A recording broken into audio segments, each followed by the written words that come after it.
Sendo que boa parte da atuação dos profissionais em ciências humanas é baseada solidamente na dupla ignorância. Na ignorância do sujeito, que é o nosso cliente, quer ele esteja na fábrica, quer ele esteja no departamento de saúde da prefeitura, quer ele esteja dentro de uma terapia individual, que o sujeito é portador da ignorância, portador da sua própria alienação, né? Portador da ruptura entre trabalho e vida. E que você, profissional de ciências humanas, profissional pedagogo, assistente social, psicólogo, etc., psiquiatra, você é portador da mesma alienação e da mesma ignorância. Você também nunca parou para pensar no trabalho. O primeiro estágio que eu fiz em psicologia do trabalho, é claro, psicologia organizacional, foi aí que eu resolvi dedicar minha vida toda. Eu estava numa empresa grande e estava sendo supervisionado por uma psicóloga extremamente experiente e que já estava trabalhando naquela empresa há uns 10 ou 12 anos. Eu, estagiário, garoto, em psicologia, eu queria dar uma olhada na fábrica. O psicólogo falou, interessante, não sei, como é que você podia fazer isso? Porque eu nunca fui lá. A minha supervisora, uma boa supervisora, eu devo muito a ela na minha formação de psicólogo do trabalho. Ela nunca tinha ido na fábrica.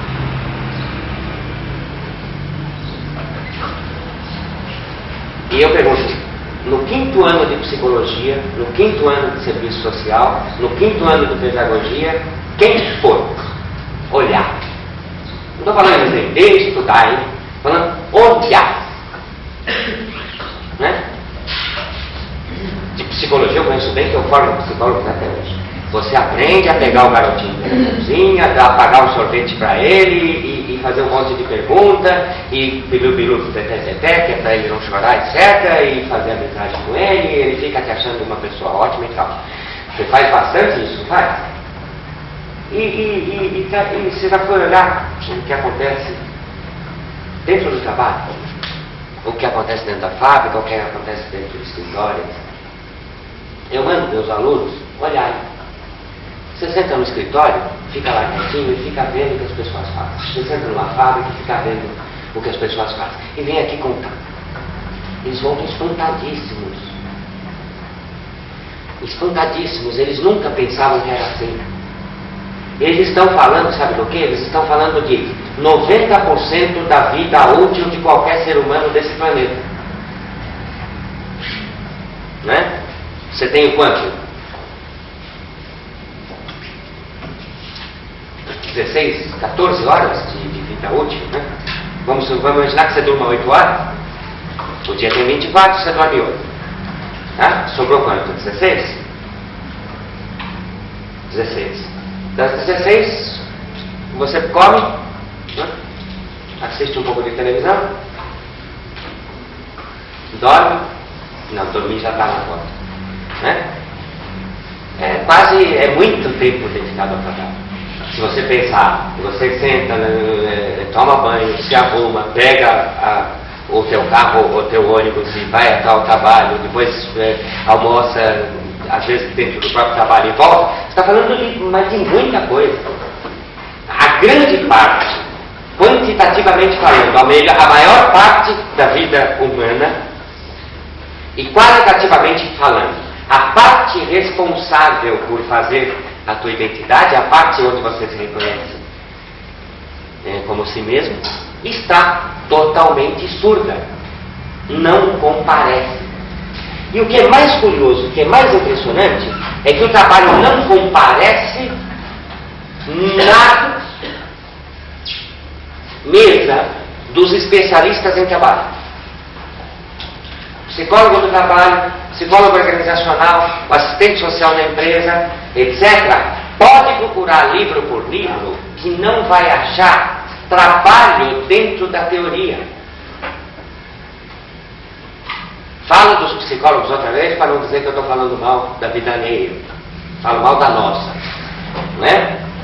Pega todos os livros, 90% todos não, porque tem pelo menos um que não. Pega 90% dos livros sobre psicologia do trabalho, você vai achar motivação, liderança, produtividade, qualidade, e mais? Escalas de motivação, treinamento de habilidades, educação, etc. Não acha trabalho. Trabalho enquanto categoria de análise. Quando eu comecei a pensar nisso, em 1981, eu fui procurar no Psychological Abstract e fui procurar a palavra work. Me remeteu à palavra personnel. Quer dizer, trabalho considerado como departamento de pessoal. Eu escrevi isso na minha tese indignado. Um garoto começando a largar as fraldas, como que não há trabalho, não se, né? Trabalho é o jeito como o homem se faz a si mesmo, que a psicologia esqueceu. Esqueceu. Por que esqueceu? Porque que a psicologia, a sociologia, etc. esqueceu. Não é? Não estou falando só da psicologia. Por que esqueceu? Olha, no começo da nossa conversa, não foi a constatação de que o desenvolvimento do capitalismo faz por dividir o que eu estou chamando de afeto de um lado e trabalho do outro, não é? Não faz com que a vida do trabalho seja uma vida racional e que o fulano se sinta vivo no momento que sai do trabalho e no momento que exerce as suas atividades animais de reprodução, não é? Não é no comer, no dormir e no trepar que você se encontra com você mesmo, não é? Se você rompeu as relações de trabalho, transforma trabalho na racionalidade, etc. E afeto na expressão da felicidade e daí por diante, não é? Ora, nós entramos nesse encontro também, né? Nós profissionais do trabalho, inclusive, entramos nesse encontro também e passamos a dividir também a vida, não é? Em trabalho e vida, como se o trabalho não fosse o responsável pela construção de nós mesmos. De maneira que isso faz com que o homem que apareça na frente do psicólogo seja um homem bastante parecido com o herói de telenovela da Globo. Ele morre de conflito, namora, trepa, se diverte, mas nunca trabalha.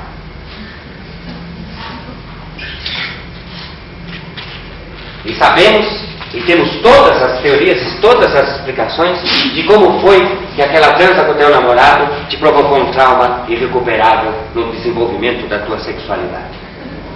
E não sabemos o que acontece quando o sujeito pega uma porcaria dessa, faz e vende.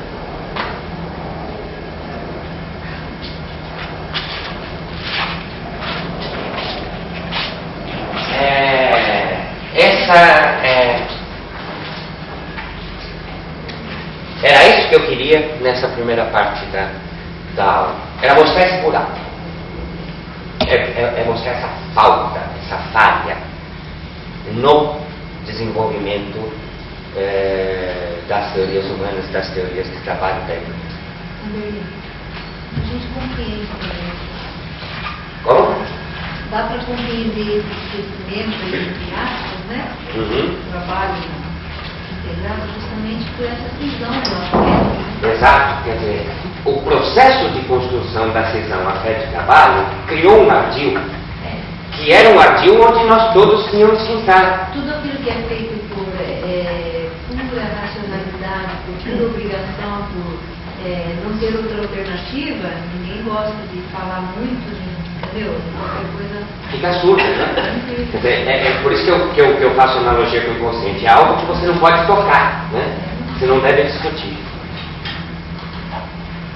E eu também não estou, foi bom você colocar, porque eu também não estou dizendo que podia ter sido de outra forma. Se houvessem psicólogos mais inteligentes, melhores preparados, quem sabe, né, não teria sido de outra forma. O processo de divisão, o processo de expulsão da humanidade no trabalho foi um processo histórico responsável pelo progresso técnico, responsável por uma série de avanços, etc. Não poderia ser de outra forma. Mas o velho Hegel dizia uma coisa interessante nos estudos de dialética que ele fez. Na invenção da dialética que ele fez. Ele dizia, talvez a gente só possa perceber o fenômeno no seu ocaso. Talvez exatamente quando as coisas estão acabando que a gente consegue compreendê-las. E talvez exatamente a crise em que o trabalho entrou nos últimos anos, não é? Nos últimos 10 anos pelo menos, a crise em que todo o sistema entrou, não é? Crise que implicou, por exemplo, na explosão dos assim chamados regimes socialistas, né? Na implosão do sistema de mercado. O que se faz hoje no regime capitalista de mercado não é capitalista e muito menos de mercado. Vide, por exemplo, protecionismo, né? Quem é o país mais protecionista, sabe o que é protecionismo, né? A ideia de você impedir que o produto chegue no teu mercado, né? Você não deixa o sujeito vende por 10, você faz um imposto de 30, que é para o produto chegar com 40 no teu mercado e nunca ser vendido e você desistir da ideia. Isso chama protecionismo. Sabe quem é o país mais protecionista do mundo? São os Estados Unidos da América do Norte, né? Porque a hora que eles retirarem as barreiras alfandegárias, eles vão ter que viver de não tem condição de produtividade, de confecção, de qualidade, daí por diante, né? Os japoneses sabem muito bem do que eu estou falando. Então, quer dizer, com a crise do trabalho é que você pode perceber esse movimento, né? Quer dizer, toda a tentativa de reconstrução de um trabalho integral, quer dizer, de um trabalho com começo, meio e fim, de um trabalho onde você se envolve, de um trabalho onde você pode perceber o que você está fazendo, toda essa reintrodução, ela vem graças à crise do trabalho e permite que você sente numa sala como essa para poder fazer essa crítica, né? Não é simplesmente falar, bom, eu entendo por quê, né? Eu entendo perfeitamente porque até hoje o trabalho ficou ausente das nossas reflexões, né? E entendo também por que ele pode e deve ser reintroduzido agora. Você está falando de trabalho, você trabalha como quando ele tem frente, quando ele vê no bebê, no comer a satisfação, e não no trabalho, se veja no trabalho como um meio de subsistência. Ele está exercendo um trabalho alienado, separado dele. Quer dizer, mas não que não acha, quem está caminhando é isso já, né? Um trabalho como um prazer. A tendência é reconhecer esses aspectos do trabalho que até agora estavam ausentes, né? É por isso que eu tenho emprego, né? É por isso que se estuda saúde mental no trabalho, né? Quer dizer, a ideia de ver que sofrimentos o trabalho está promovendo, não é? E como que isso pode ser recuperado nas próprias relações de trabalho, né?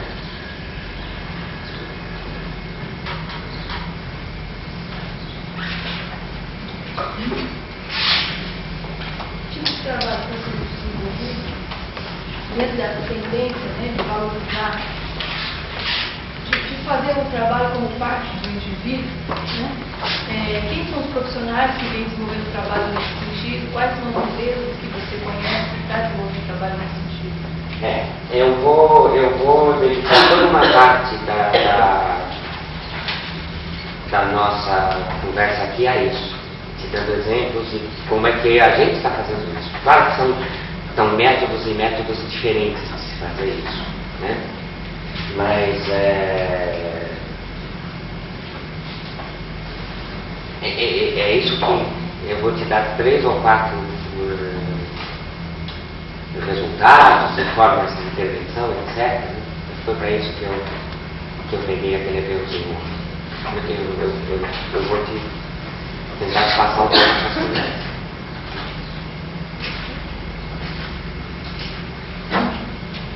É claro que você tem, por exemplo, uma atuação a nível sindical, né, que tem objetivos diferentes, uma atuação dentro da empresa que tem objetivos diferentes. Objetivos, não. Talvez os objetivos sejam iguais. As táticas, as formas de intervenção é que são diferentes. Né?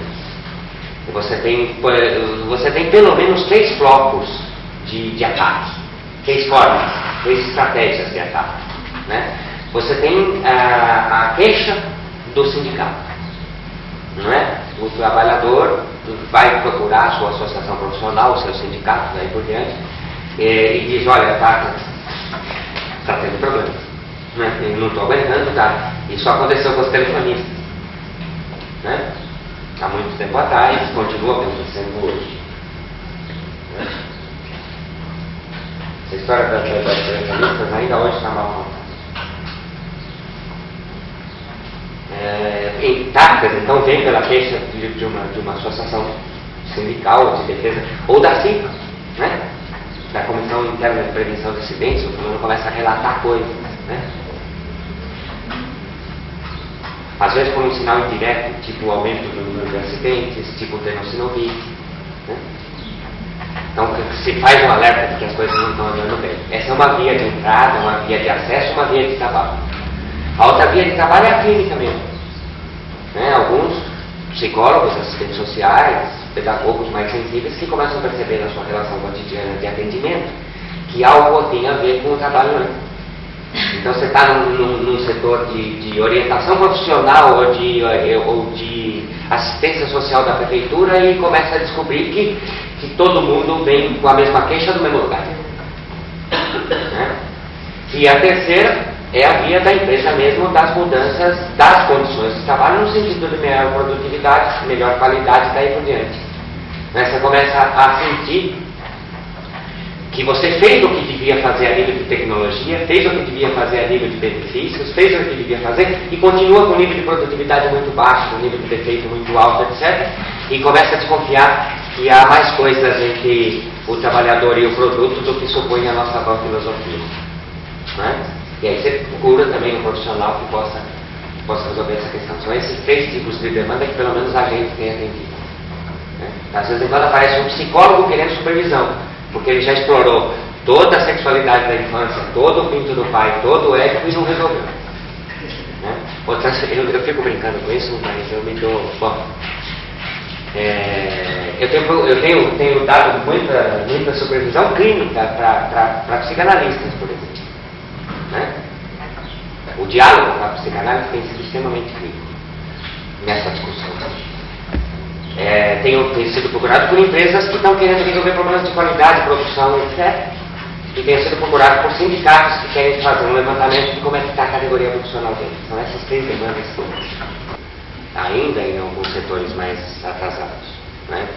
E isso se percebe também como um engodo que não resulta. Né? E a ideia é que o trabalhador decida mesmo se deve ou se não deve fechar a janela. Não é?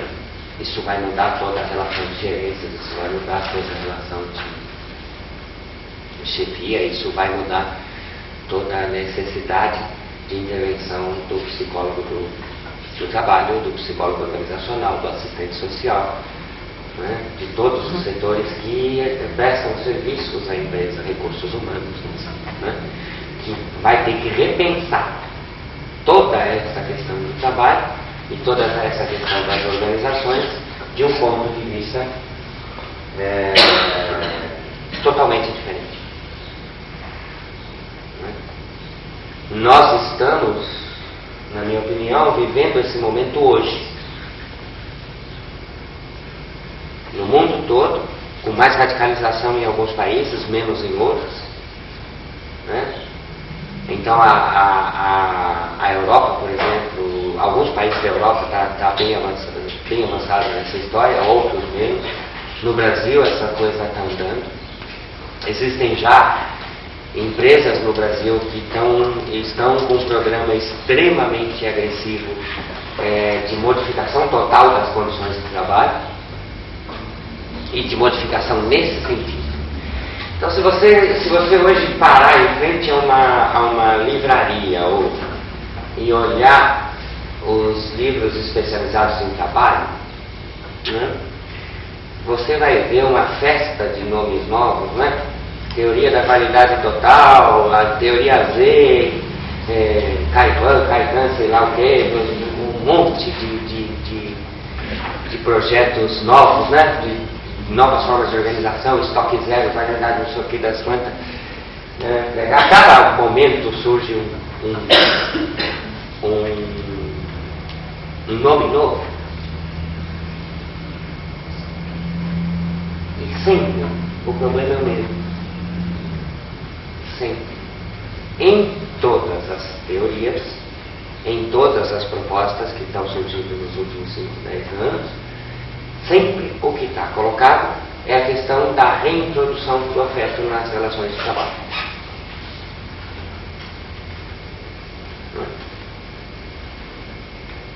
Haja participação, haja motivação, é preciso envolver o trabalhador, é preciso que ele seja responsável pelos seus próprios gestos, é preciso que ele possa controlar a própria produção, daí por diante. Não é?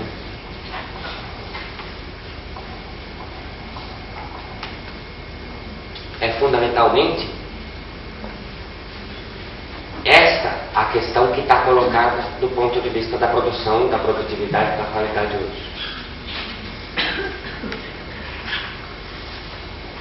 Não há outra.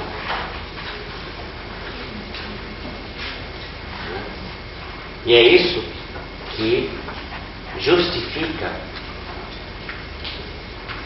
a presença de saúde mental no trabalho.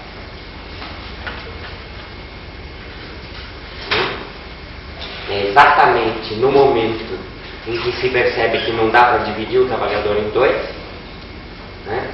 Sexo e afeto ficam do lado, produção e qualidade fica do outro, é que a questão da saúde mental e trabalho começa a ganhar peso importante.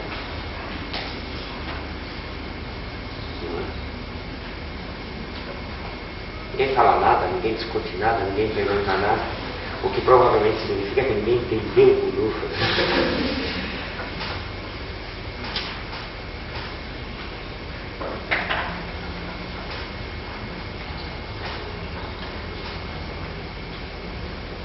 Bom.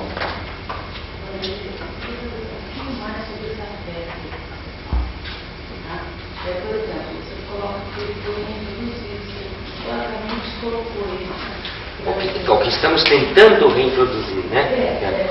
Tentando reintroduzir na prática, né? Porque ele deu presente aí durante todo esse tempo, ninguém trabalhou com ele. Legal. Como é que você vê esse homem?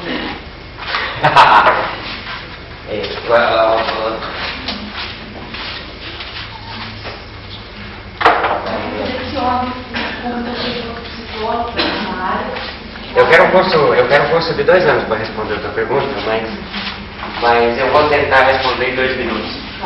Tá? Somos animais e somos seres sociais ao mesmo tempo, não é? Somos também seres que estabelecem vínculos imediatos entre o homem e o meio, o homem e o outro, não é?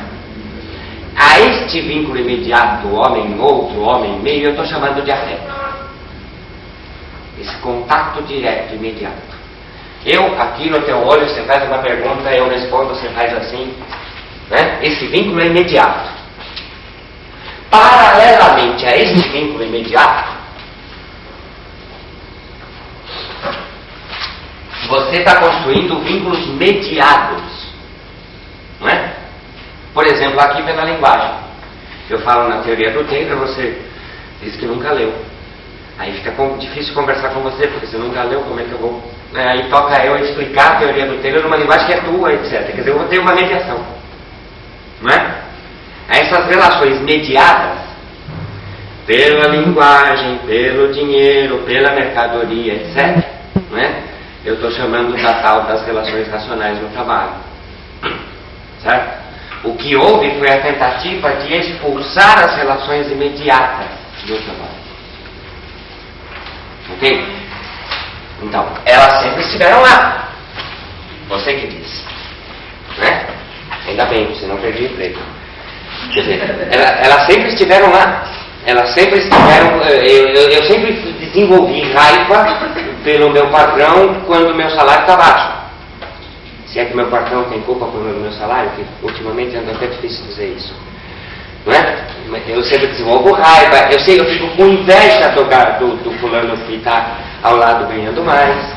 Não é? Eu fico com ciúmes de que você dá mais atenção para o meu colega do que para mim, ou que você me considera menos no trabalho. Não é? Eu fico excitado quando tenho uma tarefa nova para fazer e fico emocionado e orgulhoso quando consigo. Não é? Sempre esteve lá. O afeto, esse contato imediato, sujeito-outro, sempre esteve lá. Mas sempre foi expulso das relações formais de trabalho. Não é? Ele sempre foi impossível de ser expresso. Você criou uma estrutura onde o afeto no trabalho é necessariamente não dito. Não é? Então, se eu estou com ciúme de você, eu vou olhar o teu relatório e vou apontar uma falha técnica do teu relatório. Mas eu não tenho um momento para olhar para você e dizer, eu estou com ciúmes de você. Não tenho um espaço para poder expressar. Tá? Exceto o boteco fora onde eu... Vocês, se vocês pararem para olhar um pouco, particularmente trabalho burocrático, né? Você vai ver, por exemplo, que tem um ritual de saída da empresa, onde as pessoas se reúnem num boteco para tomar uma ou duas cervejinhas antes de ir para casa. E a conversa ali é extremamente interessante. O primeiro assunto em pauta é quem come quem. Né? Você viu que fulano saiu com o ciclano ontem, deu carona pro outro? Como deu carona pro outro? Se ele mora do outro lado, o que ele estava fazendo lá, não sei o que. Né? Há um jogo de maledicência, um jogo de sedução atravessada, um jogo onde as relações afetivas vão se colocando de maneira toda torta, né? Toda complicada, né? Mas um jogo que parece fazer parte tão importante da rotina quanto bater o cartão de ponto no início do expediente. Já viram isso? Então, vamos dar uma olhada nisso, hein? Passou um programa no Globo Repórter, onde eles mostravam na entrada do quarto o número de botecos que tinha, né? Sim. Quantas garrafas por dia vendiam antes de entrar. Falando que depois existe até um programa também bem antes, né? Que a gente que entra para trabalhar já. Eu não estou falando de alcoolismo, a questão do alcoolismo Não, alcoolismo no sentido de estar talvez se permitindo trabalhar melhor ou ter as condições. Aí é muito complicado. Eu não quero entrar em alcoolismo agora, porque alcoolismo é muito complicado.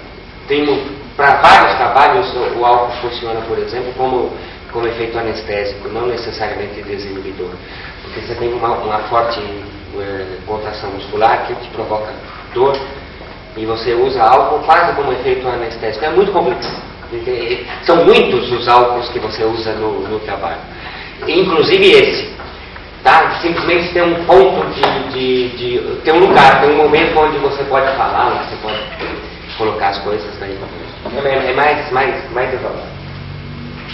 Bom, isso nos leva a pensar um pouco, não é?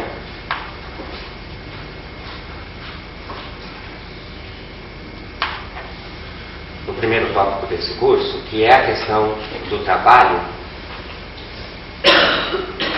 não como emprego, não como obrigação social, não como salário,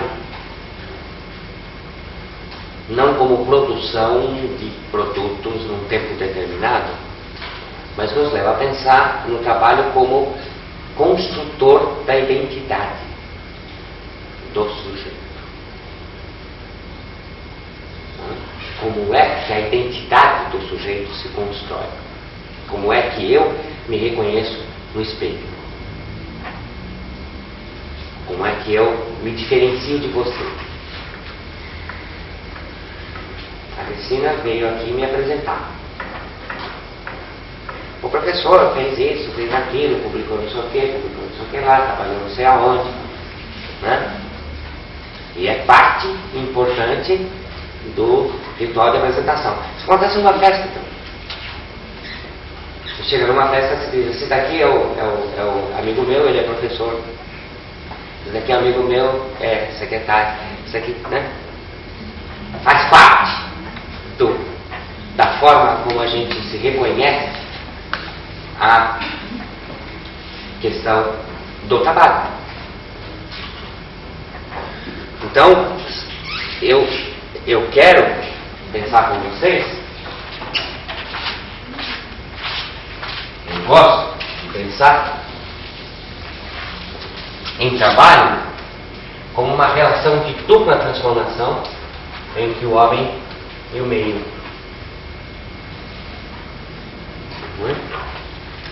Um tipo de dupla relação. Quando eu bebo um copo d'água, eu estou tendo uma dupla relação com o meio. Está escrito em algum lugar. Toda vez que a água entra no meu organismo, modifica a minha célula, né? Ao beber a água, eu estou modificando o meio. Agora, trabalho é uma relação de dupla transformação entre o homem e a natureza, perene, é uma relação que permanece, né? Uma relação que fica quando eu desapareço. Trabalho é, nesse sentido, o promotor da imortalidade. Nós somos seres imortais. Nós somos os únicos animais que permanecem depois da nossa morte. O que faz com que sejamos os únicos animais capazes de inventar uma religião. Mas isso é uma outra história. Fica para uma outra vez. Todo o problema é que se um macaco, por exemplo, é perfeitamente capaz de usar instrumentos. Né? Ele pode pegar um pedaço de madeira, subir num banquinho e atingir um cacho de bananas, como o Köhler mostrou já em 1800 e pouco. O que ele não é capaz, mas o que acontece com o macaco é que depois o pedaço de madeira volta para lá, volta para a natureza, né? Não se eterniza, enquanto o nosso pedaço de madeira se eterniza. Ele passa a ser incorporado na nossa história, passado para os nossos filhos, né? Se transforma em lança, ganha marcas pessoais, tem estilo, se evolui e se transforma na bomba atômica, com a evolução da história, né? A nossa historicidade é quem dá essa dimensão.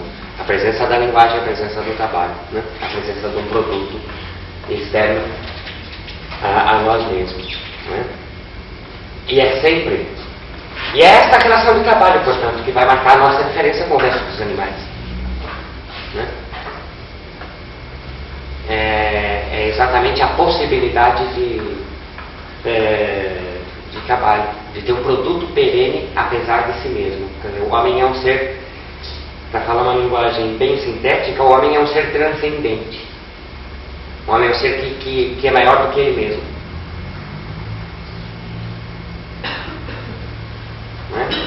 A dimensão de ser maior do que si mesmo é a dimensão dada pelo trabalho. Para isso, comer, dormir, beber, trepar, todo animal faz. Marx, ao fazer a crítica, agora Marx, ao fazer a crítica dessa estrutura, dizia que os homens se sentem animais quando estão fazendo a única atividade que é humana, que é o trabalho, e se sente humano quando estão fazendo as suas atividades animais. Não é? O sujeito sai do trabalho, se sente um animal no trabalho, sai do trabalho e diz, bem, agora eu vou viver um pouco. Vai para casa comer, beber, dormir, ter papo. O que qualquer cachorro faz. E enquanto ele está fazendo a sua única atividade humana, ele se considera um animal. É essa a grande contradição que todo esse movimento de novas tecnologias, que todo esse movimento de ruptura do terrorismo vai querer romper. Né? É possível trabalhar numa relação de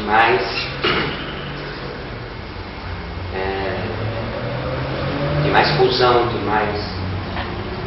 Bom, vamos declinar um pouco isso, que isso é importante. Eu disse, o trabalho como promotor de identidade do sujeito nas duas pontas. Eu estou falando tanto das relações de produção quanto das relações de consumo.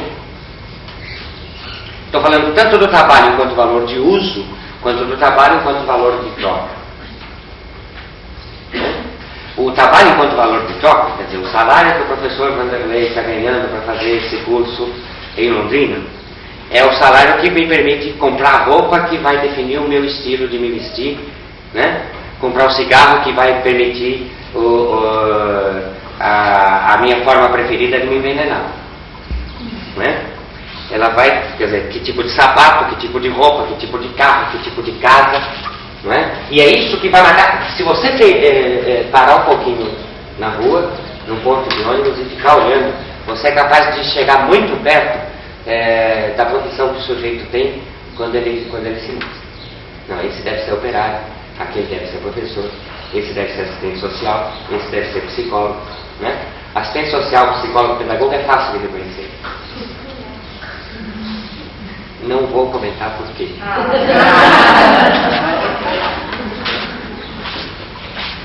Não vou.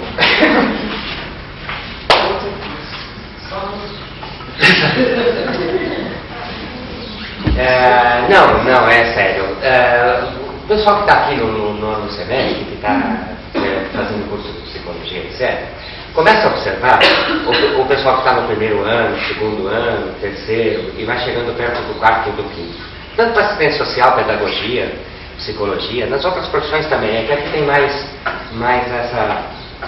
essa raça mesmo, né?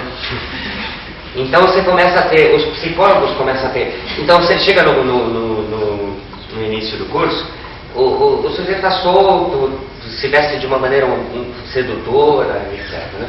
Ele vai começando a aprender a restringir, por exemplo, a expressão da sedução, conforme vai avançando no curso. Né?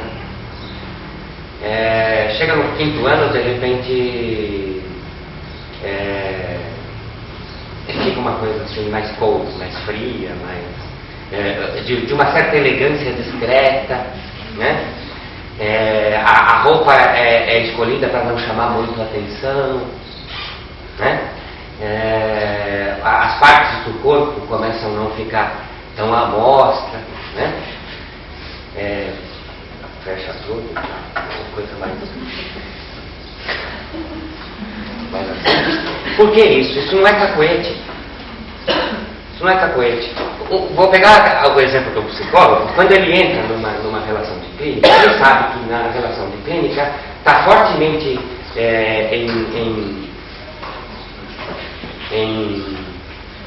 em confronto a questão da sedução, né? E ele é advertido pelos colegas mais experientes que uma relação de produção de sedução baseada nas tuas pernas é uma relação de sedução meio complicada, né? E ele passa a evitar sinais de sedução que possam intervir na relação de trabalho, né? Essa é uma marca profissional, né? Fica muito chato, mas é necessário, é importante que o sujeito vá desenvolvendo essas coisas, né? Estou falando de psicólogo, posso falar de metalúrgico, né? Posso falar de professor, posso falar de bancário, posso falar de telefonista, posso falar... Quer dizer, você reconhece as marcas do trabalho facilmente. Então, enquanto valor de troca, né?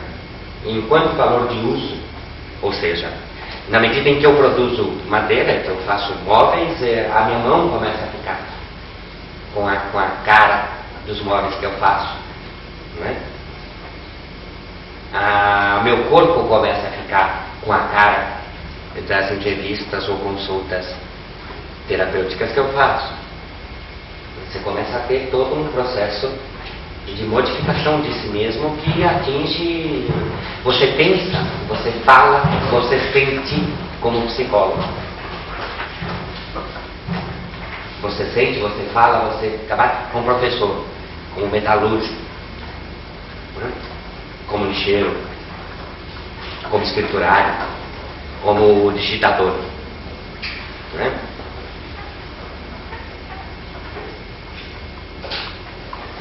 O trabalho vai atingindo todos os níveis da tua vida, não é? Ele vai permeando. É raro você encontrar um psicólogo casado com um metalúrgico, né? Ou uma psicóloga, porque 90% são mulheres, né? Aqui acho que está dando mais do que 90%. Nós estamos numa minoria mesmo. É muito raro você encontrar um psicólogo casado com metalúrgico, porque ela não encontra o metalúrgico. Não é questão de preconceito, é que ela nem encontra o cara. Ela mora no bairro diferente do dele, ela frequenta festas diferentes. Eu estou falando de coisas banais e tristemente esquecidas no processo de atuação, por exemplo, do pessoal de recursos humanos dentro da empresa, né? Eu estou falando dessa possibilidade de conformação da identidade, né? O outro aspecto dessa relação: se o trabalho é conformador da identidade, se é o trabalho que é responsável por fazer o sujeito parecido com ele mesmo, o trabalho apresenta sempre uma característica mágica. Mágica, no sentido de que tira o coelho da cartola e não disse como é que ele foi colocado ali. Não é?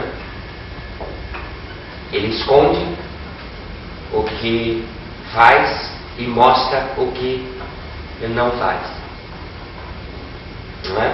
Ele trabalha numa relação surda com a conformação da identidade, que é muito semelhante ao inconsciente postulado por Freud. Não é? Lembra do discurso analítico? Quer dizer, a ideia de que o que você está fazendo, na verdade, está sendo determinado em outro lugar. Não é essa a principal contribuição que o Freud vai fazer para a psicologia, para o estudo das ciências humanas? É a ideia de que o que você pode estar fazendo aqui não é determinado pelo que está acontecendo aqui, mas está com um foco de determinação em outro lugar. Não é? Eu não posso entender o que você fez pelo contato direto e imediato que eu tenho com você.